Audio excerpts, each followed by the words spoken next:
Cuando estaba en la universidad, cursando la carrera de Ciencias de la Comunicación, hace ya un buen puñado de años, me topé con uno de los grandes tratados sobre publicidad. Me refiero a El libro rojo de la publicidad, en el que su autor, el publicista Lluís Bassat, definía una de las soluciones más aplicadas en publicidad, que reza: si no tienes nada que decir, cántalo. O sea, que si no tienes nada que vender o no tienes contenido, ponte a cantar y magnifícalo.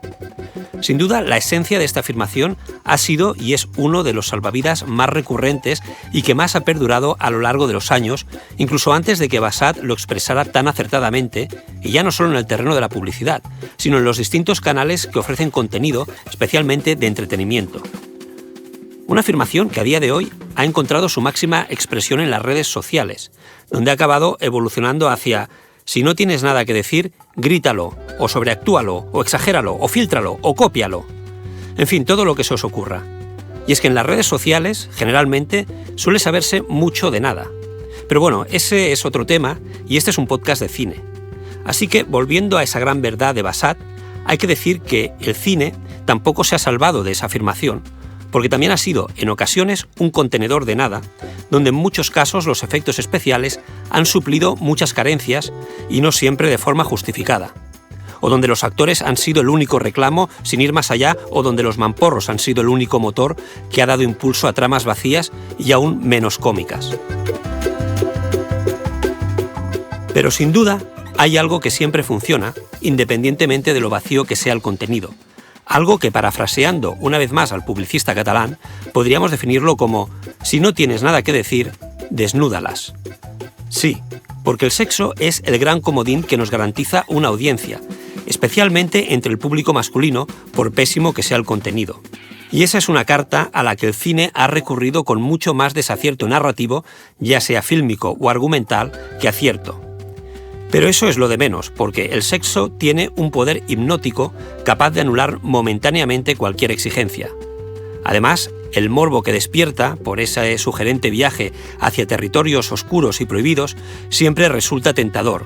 Y ahí está la clave, en la tentación. Así que el viaje que hoy realizamos subidos al Batonga Express rumbo a la 7ª estación será un viaje lleno de curvas, en forma de S. Porque sobre el fenómeno del cine S, sobre su justificación y sobre lo que representó para un país como España entre finales de los años 70 y principios de los 80, hablaremos en el viaje de hoy con Antoni Ferrer, gran cinéfilo y autor del libro Breves apuntes del cine clasificado S, o casi, cuando la ola erótica invadió los cines españoles.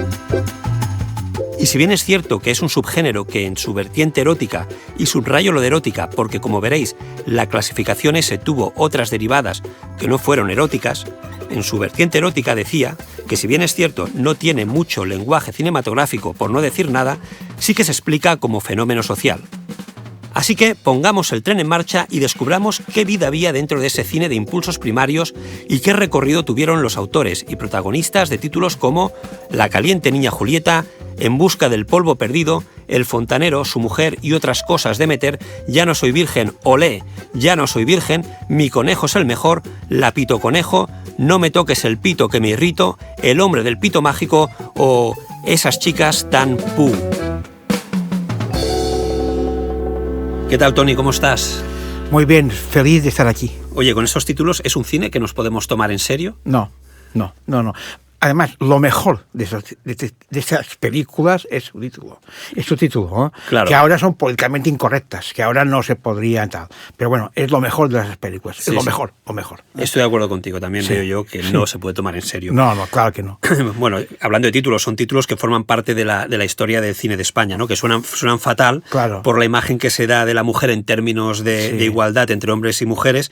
Pero antes es lo que había, ¿no? Era otra época. Y negarlo o no hablar de ello, pues bueno, sería un poco como negar una realidad que existió, sí, y aunque sea contraria a nuestros principios, pues hay que hablar de ella, claro, y por eso estamos aquí, ¿no?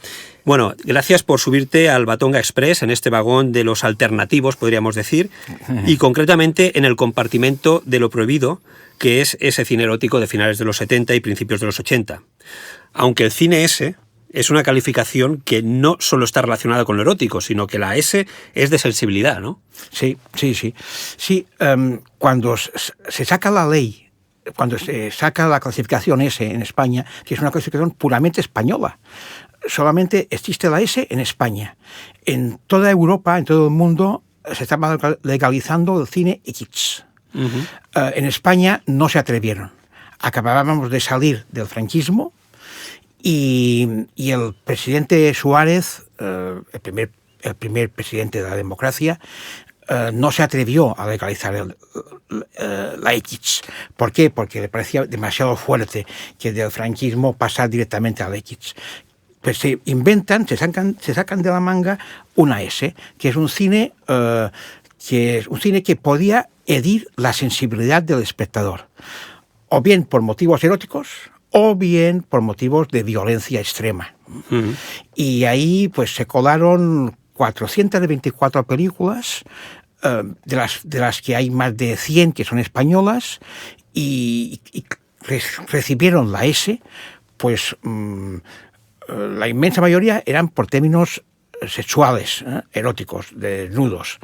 Pero también había películas por la violencia o por temas políticos o por temas un poco, por ejemplo, Holocausto Caníbal, la serie animalista de Umberto Lenzi, Comidos Vivos, Caníbal Feroz, que ahora son películas que no se pueden ver porque hay sacrificios de animales, de monos, de caimanes. Y también películas como Mad Max, tengo entendido, ¿no? También Mad Max también. O Viernes 13, ¿no? Viernes 13 también fueron películas ese. Claro, sí, claro. Sí. Bueno, tú eres autor del libro, como decíamos en la introducción, Breves apuntes del cine clasificado S o casi, cuando la ola erótica invadió los cines españoles. ¿Qué tiene ese cine clasificado S para que tú un día decidieras que vale la pena hablar de él y que vale la pena que el público lo conociera? Porque es un cine que ahora ya no se podría hacer. Un cine completamente, sobre todo el tema sexual. El tema violento sí que se está haciendo, y se está haciendo actualmente, no hay ningún problema. Pero el tema sexual ahora no se puede hacer. El enfoque que le daban, la visión masculina, ahora no se podía hacer. Ahora los valores éticos y morales de la sociedad actual ya no admiten ese tipo de cine. Por esto, este libro tiene el interés antropológico de decir, Dios mío, de repasar una parte de la historia del cine español que ahora no se podía hacer, ni se podía exhibir, ni se podía proyectar. Ahora hay películas que en este momento todo el mundo estaría en la cárcel. La adolescencia, que es una película con Eva Ionesco, con niños de 12 años ahí desnudos, tal. Esa película se estrenó en todos los cines de España, se pudo ver por todos lados y no pasó nada. Ahora todos a la cárcel, claro. Todos. Claro. Todos, ¿no? Y entender un poco pues el por qué antes sí y ahora no, pues es un poco también lo que te lleva a ti a hacer el libro este, ¿no? Claro. Yo tenía una serie de trabajos que había publicado en la revista Cuevas y Cuevas y centrado sobre el cine ese estrenado en Manacor, en mi pueblo. Y un día repasando, hablando con James J. Wilson del Festival d'Overlook, hablando con Juan Pérez del Cotrecón, y oye, ¿por qué no te estudias otra vez estos trabajos? Y lo miré, y dije, ostras, aquí sale un nuevo libro. Aquí sale un libro saliendo ya del nicho de Manacor. Y me lo estudié y hablé con Ricard Reguant y le dije, Ricard... Que Ricard es uno de los directores de aquel cine. Sí. Ricard Reguant él dirigió 2 películas, No me toques el pito que me irrito, Sueca bisexual, Necesidad mental. Pero él participó en más de 40 películas, como argumentista, como guionista, como ayudante de dirección, como tal, ¿no? Y lo localicé y le dije, Ricard, si me dices que sí, saco el libro. Si me dices que no, no lo saco. Y me dijo, Tony, estoy muy contento que me lo hayas dicho, que me lo hayas pedido, y te digo que sí. Oye, ¿y qué 6 directores has elegido para traerte al podcast, en el episodio de hoy, para entender este cine ese que se sitúa, que lo sitúas tú entre los años 1977 y 1983? Sí, mira, a ser una clasificación española, he elegido 6 directores españoles. Por ejemplo, Ignacio Farrés Gino. Y Quino, un señor que ya tenía 80 años cuando empezó a dirigir películas hizo 7 u 8 películas que ahora no se podían tampoco hacer. Claro. Hay una, Los violadores del amanecer, que, Dios mío, que ahora también todos a la cárcel. O sea, que es una película, además es muy cruda, es muy desagradable. Sí, ahora ha vuelto a salir en formato físico, en DVD. Después está Carlos Sauret. Carlos Sauret era un artesano que venía del cine de terror, del fantaterror español, había trabajado con Paul Naschy, hizo El fontanero, su mujer y otras cosas de meter, La frígida viciosa, Apocalipsis sexual. Bueno, Jesús Franco. Jesús Franco... Es el que seguramente conocerá más gente. Sí, Jesús Franco, este hombre ha hecho más de 200 películas. Era un excelente cineasta que él siempre decía, tengo nombre de mártir y apellido de dictador. Siempre decía lo mismo, ¿no? Decía, y él hizo desde cine de género.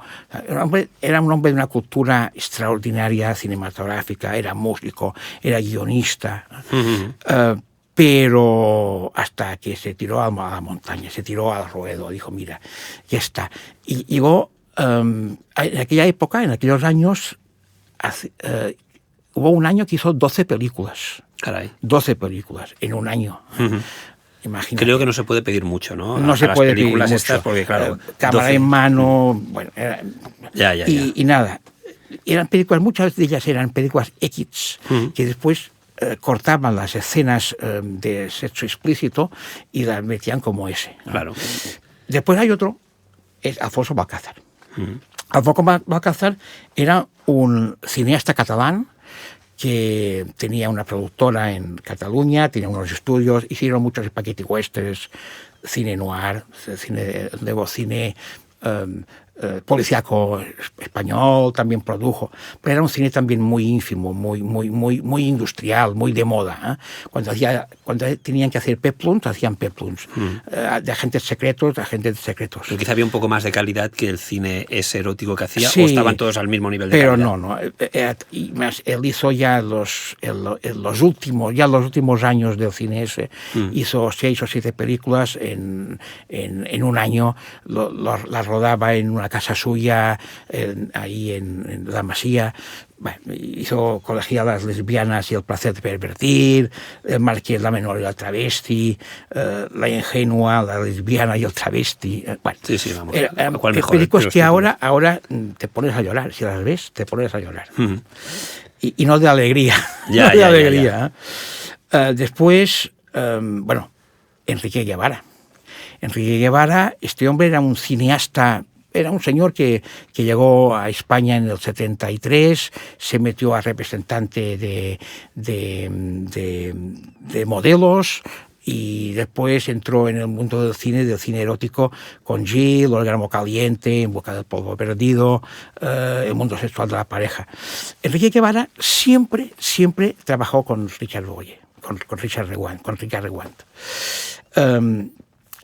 Y cuando dejó este tipo de cine, hizo Las aventuras de Zipizape, que era una película familiar, en el 83, y que fue un desastre, y ahí ya se retiró. Se retiró ya, dijo, no, ya nunca más.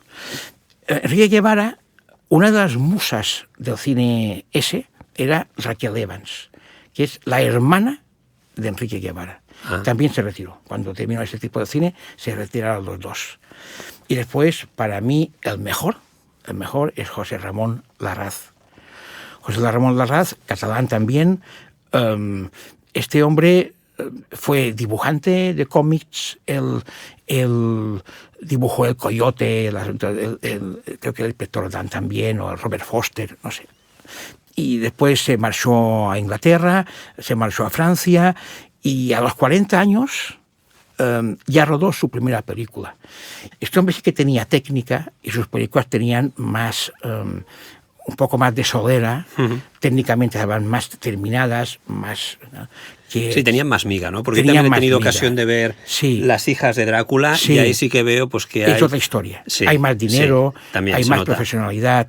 Y hay una voluntad también, Sí. digamos, fílmica, ¿no? A nivel Sí. de narrativa, hay una Sí, voluntad, sí, independientemente sí. de que, bueno... Es otra historia. Muy bien, pues son 6 estos: José Ramón Larraz, Enrique Sí. Guevara, Ignacio Iquino, Sí. Carlos Auret, Alfonso Balcázar y Jesús Franco. ¿Qué crees que le lleva a un director de cine a centrar su filmografía en este tipo de subgénero? Yo supongo, esto es una profesión. Esto es una profesión. Esto es una industria. Y manejaban dinero. Y el mercado demandaba esto. Y claro, hicieron esto porque el mercado lo demandaba. Como antes demandaban los Peplum o el Spaghetti Western en Almería, y hacían Spaghetti Westerns en Almería.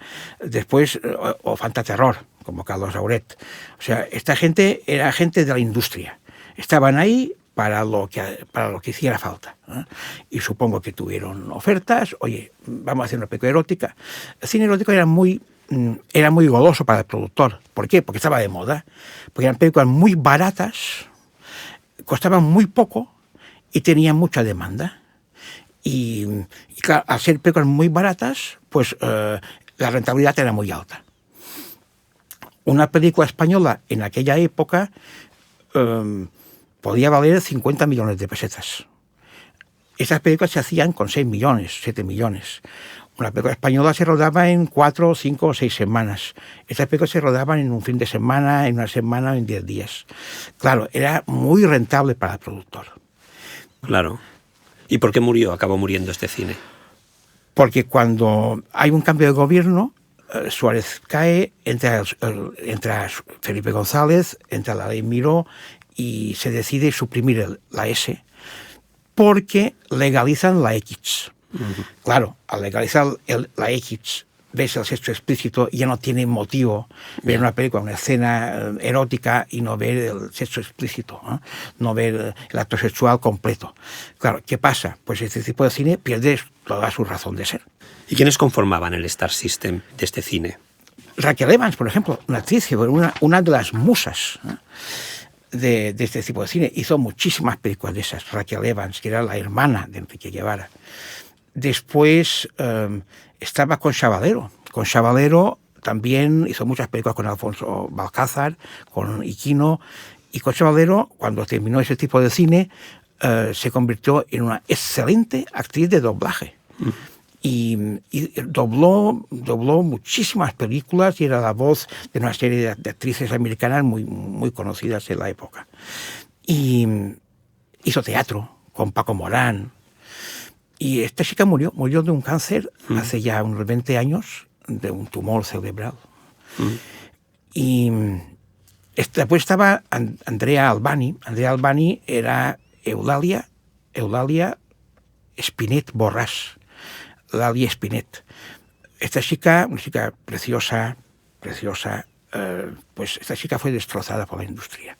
Porque esta chica entró en la vorágine de la droga, tal. Y terminó mal, murió de sida, tal. Y ella hizo 20 y pico de películas en 2 años. Y hizo La caliente niña Julieta, por ejemplo, y tal. Esta también fue una de las musas del cine español. Pero su final fue trágico. Claro. El resto no, prácticamente muchas viven. Tienen 70 años, tienen 75, 80. ¿Se reciclaron en otro tipo de cine? Sí, la inmensa mayoría sí. Hicieron televisión, teatro, cine también. Y otras se retiraron, se casaron, tuvieron familia, pareja, y al final se retiraron. Hubo de todo. Claro. El caso más lamentable es el de Eulalia Espinet. Claro. Y de Santa Mosarovsky, por ejemplo, también, que también murió a los 18 años de una manera muy poco rara, porque se dijo que se había suicidado, se tiró de un sexto piso. Fue una historia también muy turbulenta, que ahora hay un documental sobre su vida, Santa Mosarovsky.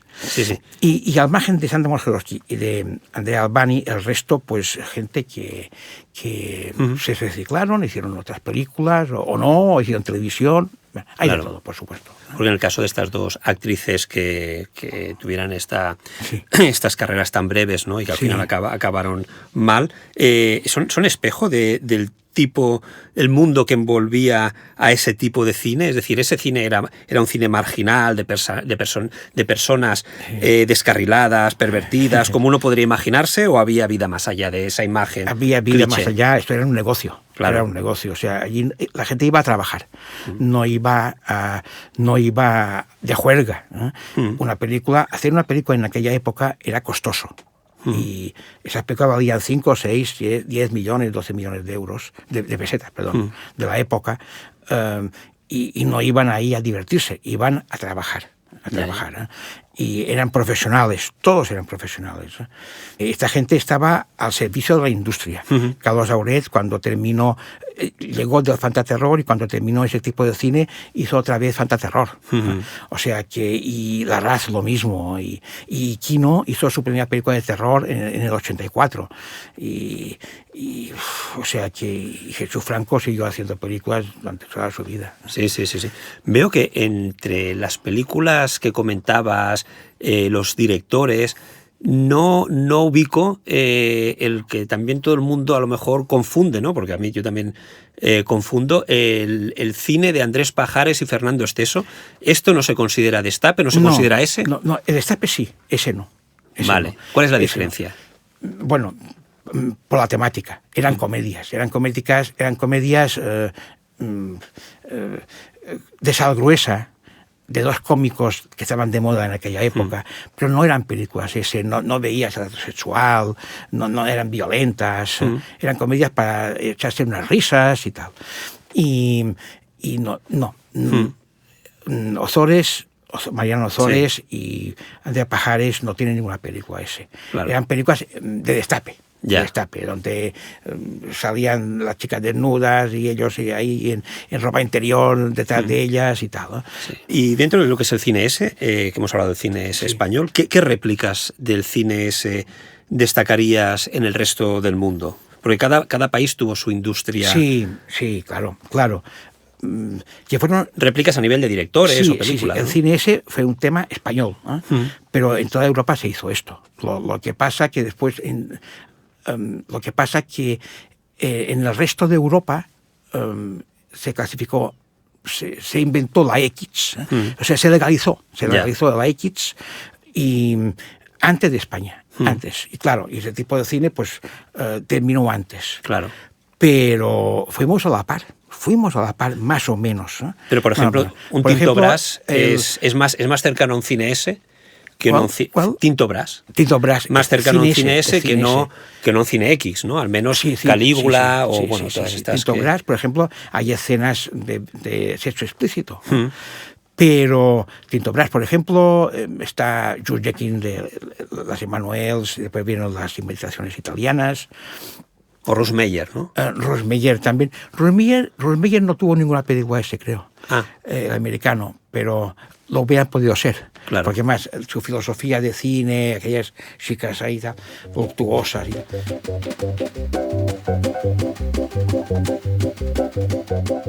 Hablemos ahora de tu trayectoria profesional. Sí. Tú has ejercido durante décadas el periodismo local, concretamente en el área de la localidad de Manacor, que decías antes, en Mallorca, con la revista mensual de información local, Perlas y Cuevas. Pero bueno, es una etapa de tu vida que ya se cerró.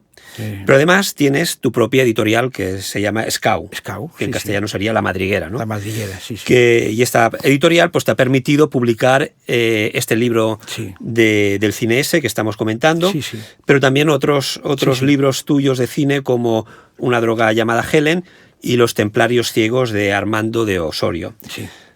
Una droga llamada Helen es el título de una película del director italiano Umberto Lenzi, que es uno de los referentes también del cine policíaco italiano de los 70, ¿no? El policiotesco. ¿Qué te motivó a querer investigar sobre esa película, Una droga llamada Helen, hasta el punto de publicar un libro? Porque es la película que más y mejor ha fotografiado Portocristo, que es el pueblo que yo vivo actualmente.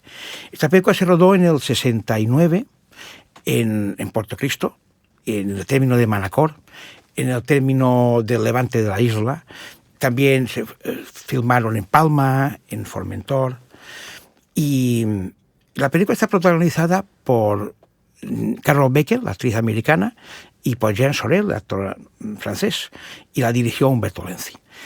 Esta película fue un auténtico acontecimiento cuando se rodó en Puerto Cristo, porque en el 69 nadie había rodado nada en Puerto Cristo, a excepción de Berlanga con El Verdugo, que se rodó en las Cuevas del Drac. Y que bueno, que es un buen referente. Es un buen referente, es una obra maestra, y sigue siendo una obra maestra. Una droga no es una obra maestra, es una mala película, pero claro, es una película, la película que más y mejor ha fotografiado a Puerto Cristo. Y la película, hombre, para mí es muy entrañable. Yo había hecho unos trabajos para Perlas y Cuevas hace ya un montón de años sobre el rodaje de la película. Era un vaciado de hemeroteca. Y también me planteé, oye, ¿y por qué no hago un libro sobre esto? Lo amplío, lo magnifico, y desde que empieza el rodaje hasta lo que ha quedado de ella a lo largo de estas 5 décadas. ¿Y qué ha quedado de la película actualmente? Nada. Es un pre-giallo, es una de las tantas, se hicieron un montón, y la película la ves con mis ojos y te gusta mucho. ¿Por qué? Porque ves Puerto Cristo. Claro. Y ves donde tú pasas cada día. Y ves el Puerto Cristo de hace 60 años. Muy bien. Oye, y respecto a Los Templarios Ciegos de Armando Osorio, sí, que fue uno de los referentes, esta película fue uno de los referentes del subgénero fantaterror, que es un cine made in Spain, cuyos directores estuvieron marcados por el terror clásico de la factoría Hammer, pero que también deja entrever, ¿no?, influencias del giallo italiano, y bueno, muchos títulos tuvieron también de este fantaterror, de este género, también tuvieron un elevado componente erótico, ¿no? Sí. ¿Qué tiene este tipo de cine para querer escribir un libro sobre ese cine, pero a través de la figura de Osorio? Sí, mira, la vida son impactos, a veces son impactos, imágenes que te quedan en el subconsciente para toda la vida. Mira, el tema de... Es el primer libro que hay, no hay otro libro sobre los templarios ciegos de Armando Osorio. Es el primero. Nadie más se ha atrevido a publicar un libro sobre los templarios. Hay mucha cosa publicada en capítulos sueltos, en libros de cine y tal, pero libro integralmente dedicado a los templarios no hay, no existen. Este es el primero. Los templarios, el cine español, el fantaterror, bebía de las fuentes clásicas de la literatura del siglo XIX, del siglo XVIII, el Frankenstein, del siglo XIX, el Drácula, el Nosferatu, de la Universal, de la Momia, del cine, de la Hammer, de los 60. Y no había personajes typical Spanish. No había, no existían. Eran Dráculas, eran vampiros, eran personajes extraídos del folclore americano, del folclore inglés. Y Armando de Osorio, que era un cineasta español, gallego, dijo, voy a crear unos personajes típicos míos. Yo los voy a crear. Y no quiero vampiros, no quiero. Y ahí salió La Noche del Toro Ciego, que eran unos monjes templarios que habían ido a las cruzadas y habían vuelto pues poseídos por el diablo y hacían misas satánicas y tal. Y los lugareños pues los cogían, les quemaban los ojos y ellos resucitaban 500 años después y mataban a todo Quisqui. Y eran personajes muy españoles, muy gallegos, pero claro, por la censura no podían ser españoles y se dijo, bueno, vamos a hacer pues templarios franceses, pero no españoles, galos, pero no españoles. Y salió La Noche del Toro Ciego, que es un batiburrillo, es un cóctel indigesto. Pero a mí esa película me encantó, y me encantó por una razón, porque a veces todo son cosas que te quedan en el subconsciente y la vas recordando Y dices, ¿y por qué este impacto? Yo me acuerdo, cuento una anécdota muy mía. Yo tenía 13, 14 años y mi padre, que era muy cinéfilo, me llevó a Palma un día a ver una película. Era en el Hispania. Era un cine que lo habían reformado. Era un cine que se habían gastado un pastón y proyectaban La aventura del Poseidón. Cuando llegué a Hispania todo era nuevo, era reluciente. Digo, ostras, qué bien, todo olía nuevo. Y era el nuevo Vistarama Hispania. Inauguraban una nueva pantalla que era cóncava. Yo tenía 13 años, los ojos inocentes de los 13 años. Uh-huh. Llegó ahí, todo nuevo, y lo primero que veo no es La aventura del Poseidón, es el tráiler que la precede. Claro. Y el tráiler es La noche del terror ciego. Y salen los templarios ciegos ahí con los compases de Antón García Abril, aquella letanía. A mí me impactó. Oye, y cuéntanos, ¿qué tienes algún otro proyecto en mente para trabajar? Mira, ahora, y esto fue por casi una petición de Juan P., del Cutrecón, que el año pasado me dijo, Toni, a raíz del libro de Dese, en el libro de Dese hay 24 páginas de anuncios que son muy interesantes, porque esto ahora ya no existe, ya no hay. Sí. Los periódicos ya no publican anuncios. Uh-huh. Y más con esas frases grandilocuentes y esas frases, la mejor película del mundo y tal. Y yo tengo el archivo de la revista Perlas y Cuevas. Uh-huh. Tengo miles de anuncios de esos guardados. Claro, eso es arqueología de la publicidad, ¿no? Arqueología de la publicidad. Yo iba recortando en la revista por esto, porque los cines eran clientes del Perlas, de la revista. Y nos decían la película que venía, pero no nos suministraban material.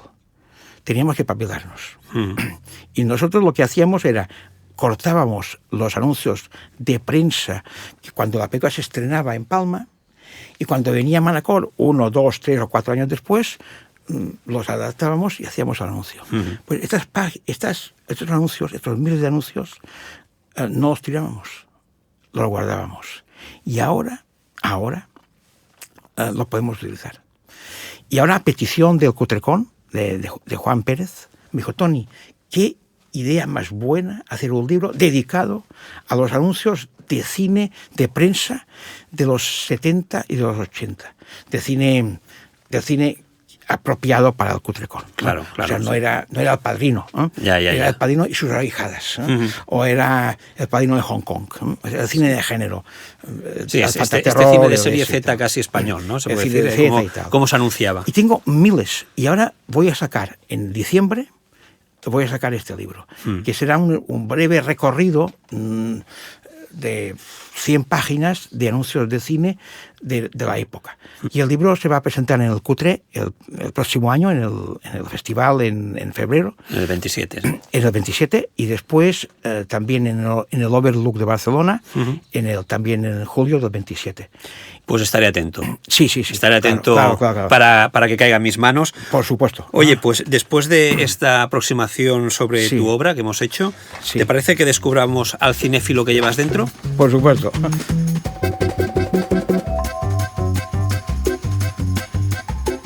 Bueno, Toni, ¿qué es lo último que has visto en cine, plataforma, ambos? Precisamente ayer vi La muerte de Robin Hood. ¿Y qué tal? Bien, me gustó. No es el Robin Hood del Hollywood clásico, el Robin Hood festivo que roba a los ricos, malvados, para dárselo a los pobres. Es la decadencia de Robin Hood, en un Robin Hood mayor, que ya ve las puertas de la muerte, que empieza a repasar su vida, la leyenda y la verdad. A mí me gustó la película, muy redonda, la recomiendas. muy austera, pero no es un cine clásico de aventuras, nada que ver. Sí. ¿A ti qué te hace decidir cuando vas a ver una película, o en tu casa o donde sea, qué te hace decidir la película que te apetece ver? Depende. Por lo general, yo voy mucho al cine. Veo 150 películas al año en el cine. ¿En el cine 150 películas al año? En el cine. Voy muchísimo. Y no tengo plataformas. Pero estos son 3 veces por semana, prácticamente. Sí. Voy mucho al cine. 150, depende. Pero voy mucho al cine, en el cine. Sí. No veo cine en plataformas, no tengo plataformas. Y aún estoy con el formato físico. Ya. El DVD y el Blu-ray, ¿no? Que suelo comprar las películas que me interesan y tal. Y creo que soy de los últimos ya. De los últimos, el último, porque ya nadie compra. El último mohicano. Formato físico, ¿no? Y también compro las revistas de cine. Estoy informado. Fotogramas y el Cinemanía y Acción y tal. Dirigido y Movie. Y estoy informado. Pero cuando eliges ver una película, por ejemplo, ¿qué te mueve a elegir una película concreta? ¿Vas en función de lo que has leído en una de estas fuentes de información? La temática, por ejemplo, el director, los actores. Y, por ejemplo, evito las películas de superhéroes, no me gustan. Ya no tengo edad para estas películas. Por ejemplo, los Disneys tampoco me gustan. Por ejemplo, el cine familiar español, que me parece, la comedia familiar española, que me parece horrorosa. Ya. No me gustan nada esas películas. Sobre todo las de verano, ¿no? Las de verano, las de, no sé, bueno, prefiero ni dar nombres, no me interesa lo más mínimo. Pero al margen de esto, también la comedia española ahora, en este momento, creo que está haciendo un mal cine. Es un cine muy televisivo, muy de acuerdo televisivo. En eso. Sí. O sea, es un cine que no me apetece nada. Sí, que está pensado como para después emitirla en televisión, ¿no? Sí, es un cine que no te estimula nada, ni te motiva. Y dices, vaya tontería. Ahora he visto una tontería. Y este chiste no me ha gustado nada. Y es gente muy profesional, y son muy buenos actores, y buenos directores, pero parecen guiones hechos por la IA. Ya. O sea, no tienen vida. Ya. Mira, hay comedias buenas, pero hay que rascar. Hay que rascar. Sí. Por ejemplo, Vi la cena, que es una comedia, está muy bien. Pero hay otras. Los domingos me gustó mucho, por ejemplo. Pero estas comedias españolas para todos los públicos no me gustan. No hay manera. Oye, ¿y recuerdas cuando descubriste que el cine era algo más que pasar el rato? Cuando el cine te hizo clic. El cine son emociones, te tienen que emocionar. Te tiene que emocionar, tienes que llorar, tienes que vibrar. Sí, por supuesto que lo recuerdo. Hay unas películas que aún me emocionan y que yo soy muy llorón en el cine. ¿Y en qué momento hubo ese chispazo? Pues no lo sé. ¿Viendo alguna película? No lo sé. Por ejemplo, hay escenas concretas de películas que las tengo en la retina. Que siempre que las veo, lloro. Ya. Lloro, siempre. Por ejemplo, Fort Apache, la de John Ford. John Ford, sí.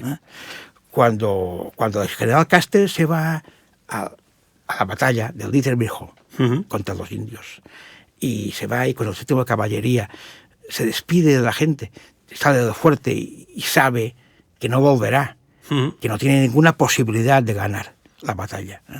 Pues allí yo siempre lloro, siempre me emociona esa escena, como la escena última de El fantasma de la señora Muir. Me encanta. De William Wyler, ¿no? De William Wyler, que es una maravilla de película, que siempre también lloro. El final de Zulu. Ajá. Dices, ¿cómo es posible que llores con el final de Zulu? Pues, ostras, pues a mí me emociona. Me emociona. La muerte de Edward G. Robinson en Soylent Green, hasta que el destino nos alcance.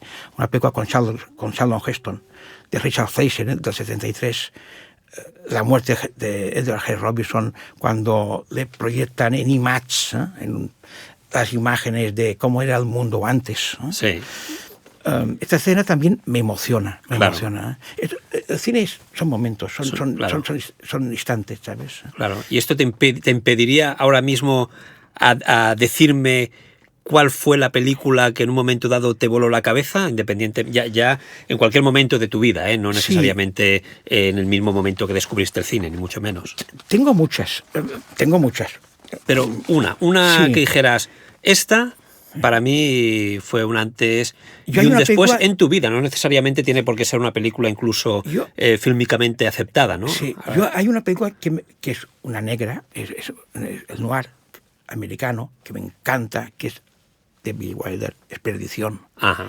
Que es una maravilla, que ahora ha salido una edición física con preciosa, restaurada. A mí esa película me encanta, como La mujer del cuadro. Sí. Como La diligencia, de John Ford. Sí. Son películas que las veo una y otra vez y otra vez y otra vez y otra vez y no me cansan verlas. Perdición es la primera que te ha venido a la cabeza. Sí, Perdición, sí, por ejemplo. ¿Qué tiene la película esta que no te lo fascina? No lo sé. La mujer fatal, fatal, ¿no? Y Barbara Stanwyck, ¿no? Barbara Stanwyck. Digo, sí. qué tonto es este hombre. Digo, qué tonto es este hombre. Es una película, es una embaucar. Sí, es una película de Wilder que a mí la maestría para mí de esa película, aparte de cómo está filmada, es el guión, ¿no? Es decir, empieza la película y ya nada más empezar la película ya te sueltan el spoiler, que es la confesión. La confesión. Entonces dices, vale, a partir de aquí que ya sabemos quién es quién, mantén una película entera, nosotros sabiendo ya qué es lo que ha pasado, ¿no? ¿En qué pones más atención cuando miras una película? Depende. ¿Qué te gusta fijarte? A todo el mundo le gusta que le cuenten historias, que le cuenten películas. A todo el mundo nos gusta. Venga, cuéntame una película.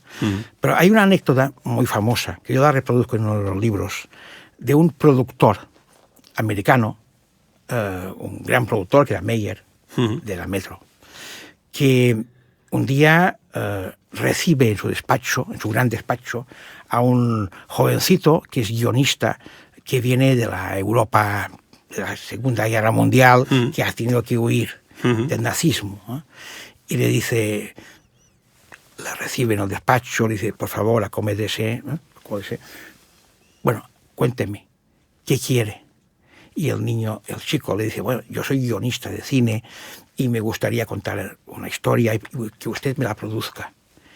Y él le dice, bueno, usted cuénteme lo que quiera, escríbeme lo que quiera, pero por favor, no me aburra. Y esta es la clave. Cosas que te quedan.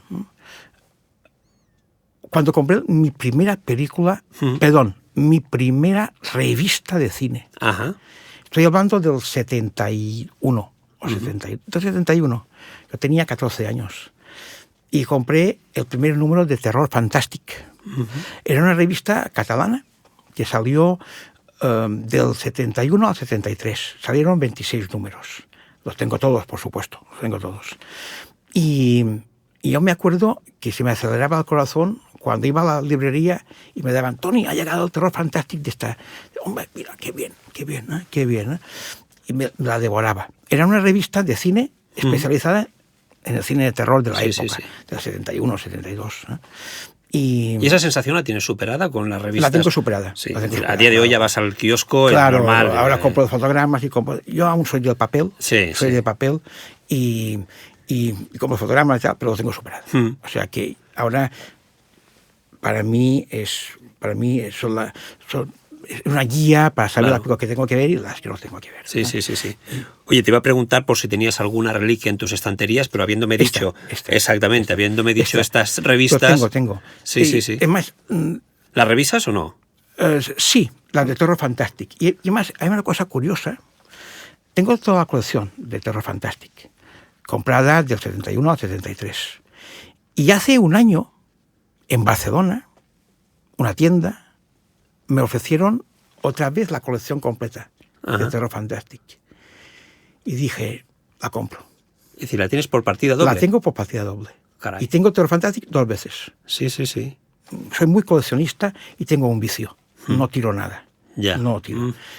Soy muy de papel y tengo... Pero es importante tener una casa grande, ¿eh?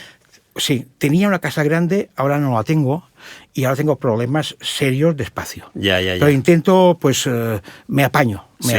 Yo tengo todas las revistas de cine del 73 hasta ahora, prácticamente los fotogramas y tal. ¿Y sabrías decirme un director al que consideres que se le tiene infravalorado? Para mí, Peckinpah es uno de los realizadores a reivindicar. A día de hoy que lo consideras también. que Sí. no se le En presta aquella época atención. ya lo era, en su Sí. época lo era, y ahora habría que reivindicarlo más. Hay más, por Yo te supuesto. apoyo en Hay- esa hay reivindicación. más. Sí. Y dentro del universo del cine, ¿quién es la persona que más te ha fascinado de todas las que has conocido? ¿Has tenido ocasión de conocer a mucha gente así que te llamara la atención y poder acercarte a ella? Bueno, por ejemplo, yo he entrevistado a Humberto Lenzi, yo Sí, he dicho, Humberto Lenzi lo- a Jorge Grau, por ejemplo. Jordi Grau, que para mí es uno de los grandes realizadores del cine español. Este sí que también es... hizo 2 películas de terror, que no profanar a los Señores de los Muertos, Ceremonia Sangrienta. Pero No profanar es muy buena la película. También era cine S. No era ese. No era ese. No, era pre-ese. Era antes, Vale. Era una película rodada en Inglaterra, pero era española. Estamos hablando de años 60, 70. 72. No profanar. Es una maravilla la película. La película de zombies. Está muy bien. Gente que he conocido, pues, hombre, tengo que decirlo, Ricard Reguant. Claro. Por ejemplo, Claro. Ricard Reguant, que es el más reciente, un hombre que ha hecho 40 películas. Sí. Que ha intervenido en 50 películas, en 40 películas. Que después su cine es otra historia. Es otra historia. Pero bueno. ¿Y a quién te gustaría poder conocer? Incluso no hace falta que esté, Mira, que sea actualmente, sino que viajando en el tiempo, si pudiéramos viajar en el tiempo y sin límites, voy sin a dar poner límites. una contestación políticamente incorrecta. Porque yo podría decir Jesucristo. No, pero o- hablamos del cine, ¿eh? Sí, yo podría Sí. decir Gandhi o Mandela, porque así quedas bien con todo el mundo. Hay un personaje que me hubiera gustado conocer, que viene del mundo del cine, que fue el que fue presidente de Estados Unidos en el 80, Ronald Reagan. Ronald Reagan. Y le haría una pregunta. ¿Cómo es posible que un actor de cine, de serie B, que hizo películas flojillas, y nunca de protagonista, era el tercero en discordia, era el pretendiente de la chica que al final se va con el protagonista? Y ¿cómo es posible que este señor, que hizo películas de segunda línea, al final se convirtiera en presidente de los Estados Unidos de América? Ya. ¿Cómo es posible? Esa era la pregunta que le haría. Era Claro. muy buen comunicador, Ronald Sí. Reagan, ¿no? Además fue también... ¿Tú intuyes que te contestaría o no? Creo que sí. Era muy buen comunicador él. Ajá. Él me hubiera contestado. Eso te hubiera contestado. Sí. Muy bien.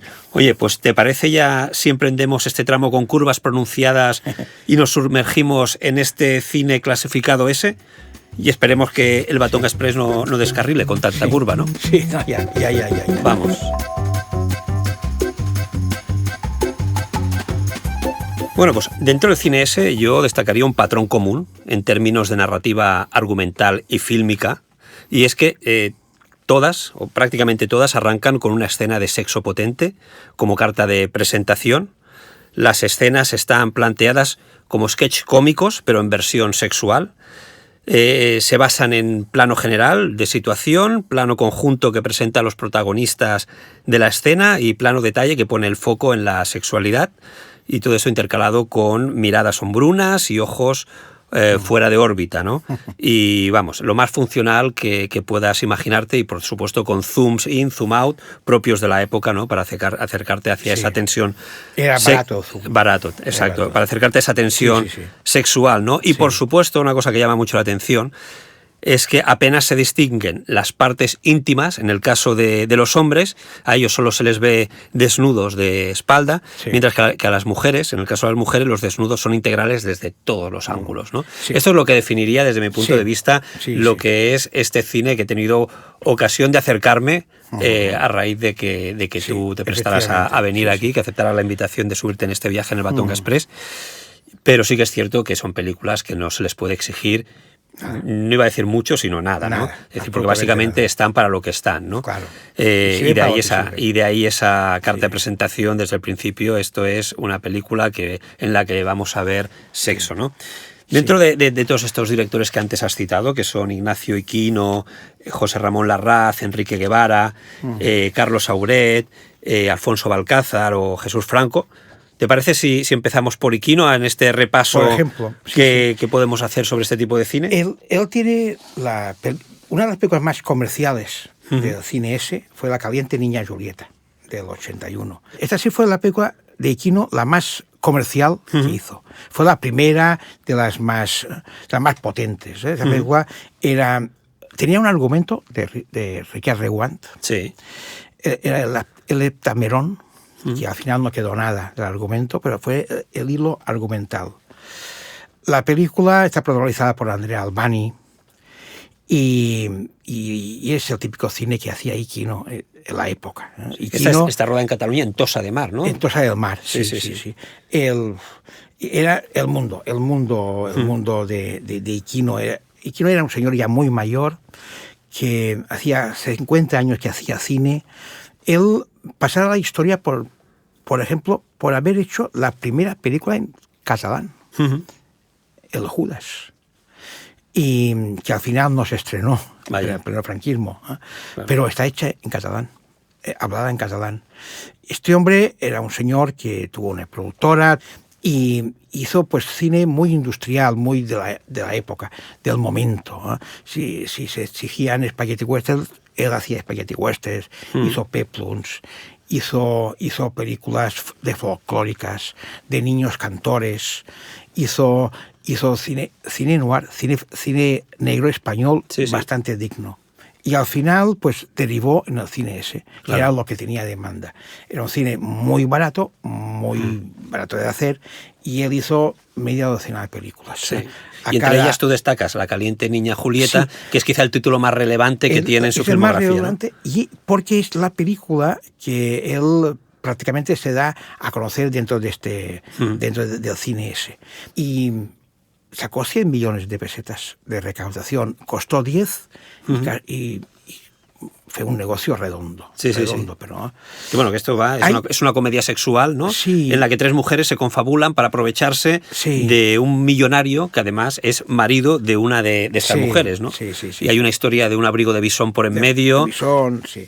Pero la película, vista ahora, es muy difícil. ¿Qué te pasa? Si supieras, Mario, estoy como loca por un abrigo de Bisón. Pues no tienes problemas. Disfrutas de un marido serio pero rico y de un amante pobre pero alegre. Ya le he dicho que está obligado a satisfacer todos mis caprichos. Menos uno. ¿Me lo satisfaces tú? Y otra que tú destacabas, ¿no? Sí. Para quien se quiera aventurar en este cine es la desnuda chica del relax. La relax, ¿no? También, por ejemplo. Que aquí te ofrece además cine kinky, ¿no? En esta película, y además transcurre en Barcelona. Sí. Y él estaba obsesionado con el éxito de Perros Callejeros. Sí. Juan Antonio de la Loma. Y es que esta recuerda, ¿eh? Sí. Decía, quiero hacer una película de cine kinky. Porque él estaba obsesionado con el cine kinky, ¿no? Sí. Los Violadores del Amanecer, por ejemplo, otra película significativa suya, ahora no se puede ver. Es muy cruda, es muy violenta, tiene esta moralina final, esta moraleja de vidas descarriadas. Sí. Bueno, es que son manadas, ¿no? Es decir, la película esta es una banda de delincuentes, ¿no? Formada por 4 chicos y una mujer embarazada que se dedicaban a secuestrar a chicas jóvenes para violarlas. Sale una chica embarazada, desnuda todo el tiempo.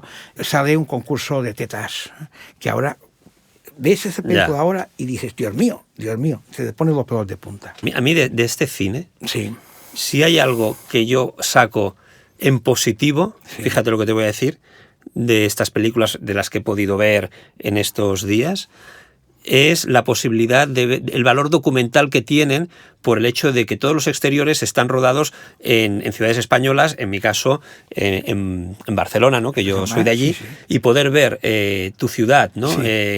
Barcelona, Madrid, la que sea, sí. cómo era en aquellos Es el años caso 70, de- 80, pues yo ahí es donde le veía el atractivo, más allá de Claro. cuando llegaba el momento que es que eran todas iguales, ¿no? El Que momento es el sexual, que caso todo es de lo una mismo. droga llamada Helen rodada en Puerto Cristo. Exacto. Ver el Eso Puerto es. Cristo de hace 60 años. ¿no? Exactamente. Barcelona igual. Y tenía ese interés, Barcelona Connection. ¿no? Claro. Tenía este interés. ¿no? Sí, sí. Ver cómo se ha transformado Barcelona y cómo ha cambiado. No, Barcelona, todo el mundo. Sí, no, las Toda España, ciudades españolas que todo. salen aquí, ¿no? O sea, que en pero las bueno, películas, ¿no? tiene ver aquellos coches. Claro. Esa estética, ¿no? Urbana, la estética urbana, que al final sí. es como un viaje en el tiempo, ¿no? Destacabas también al principio a José Ramón Larraz como uno de los directores que más te gustan, ¿no? Dentro de este grupo de directores destacados. Es el menos malo. Sí. El menos malo porque él era una persona más preparada, porque él manejó presupuestos más altos. Él vivió muy poco en España, vivió en Francia y vivió en Inglaterra. Y sus primeras películas eran en Saint Tomás, por ejemplo, eran inglesas. Las hijas de Drácula, que fue en España, es una película íntegramente inglesa. Larraz empezó a dirigir a los 40 años, porque él era muy buen dibujante de cómics. Vale. Cómics. Él dibujó a El Coyote, a Robert Foster, creo que era, y después se marchó con una novia que tuvo, se marchó a Francia y después terminó en Inglaterra y cuando tengo 40 años entró en el mundo del cine. Estuvo en el mundo de la moda, de la fotografía, pero al final entró en el mundo del cine y hizo pues una docena de películas muy dignas, técnicamente muy dignas. Sí, porque Las hijas de Drácula está bien. Sí que aquí vemos pues que hay una trama, Hay una trama, hay una intención, es decir, el sexo, digamos, evidentemente tiene importancia porque para eso Está también más están cuidada. hechas, pero sí que es verdad que acompaña la trama, ¿no? De algún modo, porque va de dos mujeres bisexuales que seducen a hombres para traerlos a su castillo en plena campiña inglesa y hincarles el colmillo, ¿no? Es un director que estuvo muy ligado al mundo terrorífico, ¿no? Es decir, por sus títulos, ¿no? Porque tiene también los ritos sexuales del diablo, Esta es ¿no? más floja, pero que es una mujer que es sometida a ritos satánicos de contenido sexual, ¿no? Quiero decir. Sí. La visita del vicio es otra de ellas. Sí. El periscopio con Bárbara Rey. Y luego tienes también Enrique Guevara, Sí. que también destacabas antes. Enrique Guevara era un chileno que se marchó con el golpe militar de Chile, de Pinochet, se marchó, vino a España y aquí creó una empresa de representación de actrices. Actrices y espectáculos de striptease, de modelos, de azafatas. Y empezó a hacer cine con su hermana, Raquel Evans, que fue una de las musas del cine ese. Hizo 7 u 8 películas. Eran películas muy ligadas también a Ricard Rewand, porque él era el argumentista. Hizo Orgasmo Caliente, En busca del polvo perdido, El mundo sexual de la pareja. Sí. Bueno, hasta 7 u 8. Sí, bueno, todas siguen el mismo patrón. Vistas ahora de muy poco interés. No, está de claro. muy poco interés. Yo vi En busca del polvo perdido, ¿no? Que es una simulación que no tiene nada que ver con Indiana Jones. No, pero vamos, ya, que va, cogen este gancho, ¿no? Claro. Que bueno, que es una comedia, ¿no? En la que pasan por una consulta sexológica de diferentes pacientes y este les da consejos para mejorar su vida sexual, ¿no? Me cuenta en el libro sí. del cine ese, Ricard Rewand, me decía, mira, yo compraba, en aquella época, unos fascículos sobre la vida sexual de los españoles. Sí. Y que estaban de moda en aquella época. Imagínate, recién salido del franquismo. Y de ahí me inspiré. E ideó este argumento. Eran historietas cortas. ¿no? Sí. Sino que al final también, cuando hablas de argumento también, si nos referimos a los diálogos, de alguna manera, pues también reflejan ese pensamiento machista, ¿no? Donde el hombre tiene que darlo todo, ¿no? Sí. Y eso también se refleja en los diálogos. Entonces, las relaciones sexuales con tu esposa... Va, lo normal en estos casos. 2 veces al día, uno por la mañana y otro por la noche. Y cuando la parienta aprieta, puede que 3, pero sin ilusión. Como todos los casados, pues la situación no es para menos. ¿Tiene relaciones con otras mujeres? Más o menos como todos. Verás...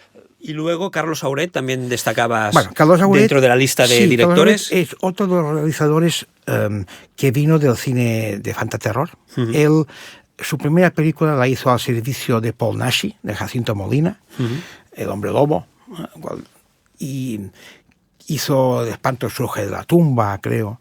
Hizo 3 o 4 películas y al final, por lógica, pues derivó al cine ese. Hizo El fontanero, su mujer, La frígida y la viciosa, poco sexual. Era un cine también hecho con muy pocos medios, con muy poco tiempo, con actores sin mucha carrera, ni sin mucho futuro tampoco. Hombre, Carlos Sauret por lo menos tiene un título que todo el mundo tiene en la cabeza, ¿no? Que es este que comentabas tú, El fontanero, su mujer y otras cosas de meter. Sí. Que al final es un fontanero que decide vengarse de los cuernos que le pone su mujer.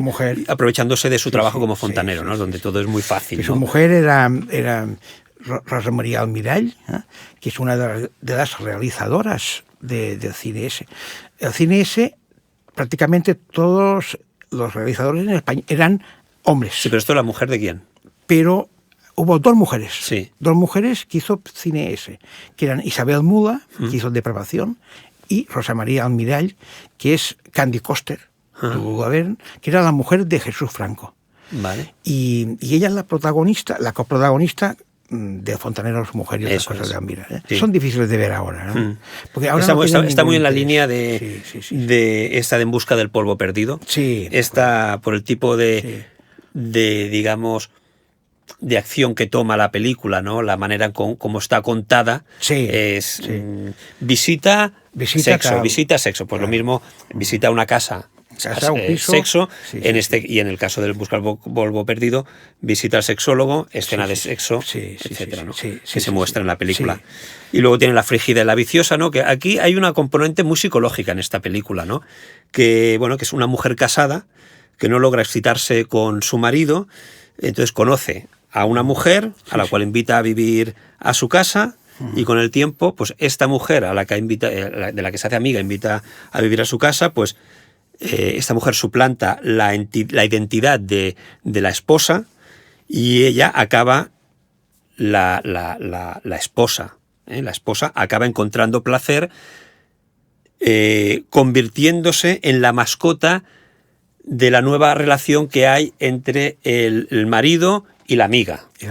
Y entonces ves cómo esta mujer, pues al final le acaban colocando un collar y durmiendo en el suelo como si fuese un animal y ahí es donde encuentra ese placer que no tenía al principio, ¿no? Y también con diálogos muy, muy surrealistas y muy, muy de la época. ¡No! Sí, ese es el problema. Te hago daño, no sientes nada. Pero yo voy a conseguir que te portes como una mujer. Que disfrutes de mí como yo lo hago contigo. Ven aquí, eres mía. No olvides que yo soy el que manda y harás lo que yo quiera. Y luego también Carlos Sauret tiene Apocalipsis sexual. Sí, también. Que también tiene otro punto, por encontrarle algo diferente al resto, que es también una vertiente psicológica, porque aquí se da como un síndrome de Estocolmo, ¿no? Una banda de maleantes, ¿no? Que son 2 hombres y 2 mujeres, secuestran a la hija de un millonario para pedir un rescate. Y al final ella acaba enamorándose de uno de los secuestradores y empiezan a tener juegos sexuales, ¿no? Ahí sale, en esta película sale también una actriz muy de la época, muy conocida de la época, así que era de color Agita Wilson, ¿no? Que participó en muchas películas. Era un transexual. Era transexual, Transexual y murió también murió a los 80 en el 87, creo. Murió muy joven de un accidente. Murió joven de un accidente de coche. Sí. Y hizo muchas películas también. Hizo Cine X. Era americana. Sí. Hizo Cine X también. Pero seguramente que estuvo en Mallorca. Sí, estuvo en Mallorca, estuvo correcto. Con Los Energéticos, con la película de Esteso y Pajares, de Mariano Ozores. Ella tiene un pequeño papel. Sí. Los Energéticos. Sí, es una actriz que si... Hizo muchas películas. Si la buscas por internet, quizá te suene la cara, ¿no? Sí. Porque tenía una belleza muy exótica, ¿no? Muy exótica, sí. Bien. Y Alfonso Balcázar sería el quinto de la lista, ¿no? Sí, Alfonso Balcázar es el mismo caso de Iquino. Era un señor que tenía una productora, hizo muchísimo cine también industrial, de moda.